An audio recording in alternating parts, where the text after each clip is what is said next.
আমি জেলে যাইতে চাই না। শুনেন, আমি আপনার কেয়ারটেকার হিসেবে কাজ করব। আব্বা তুমি আমারে মাফ করে দিও, তোমার মান সম্মানটা আমি রাখতে পারলাম না। হ্যালো, আপনি এখনো যান নাই?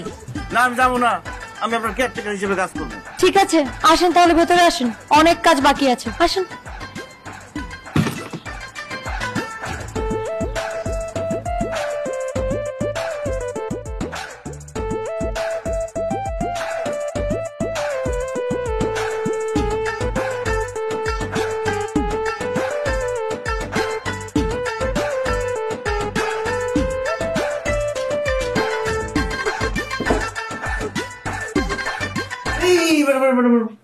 আপনি এখন এটা খেতে পারবেন না।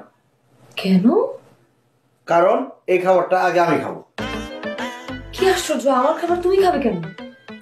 আমি না খেলে বুঝবো কেমনি খাবার ঠিক আছে কিনা, এই খাবারটা ভালো আছে নাকি, এই খাবার খেলে আপনার পেটে কোনো অসুখ বিসুখ হইব কিনা, এই খাবার খেলে আপনার কোনো ক্ষতি হইব কিনা, এইটা আগে আমি খেয়ে দেখবো। যদি সব ঠিকঠাক থাকে এরপর আপনি খাইবেন, ঠিক আছে?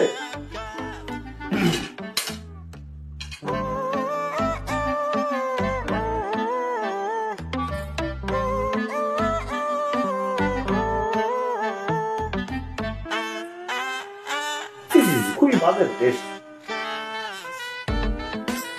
না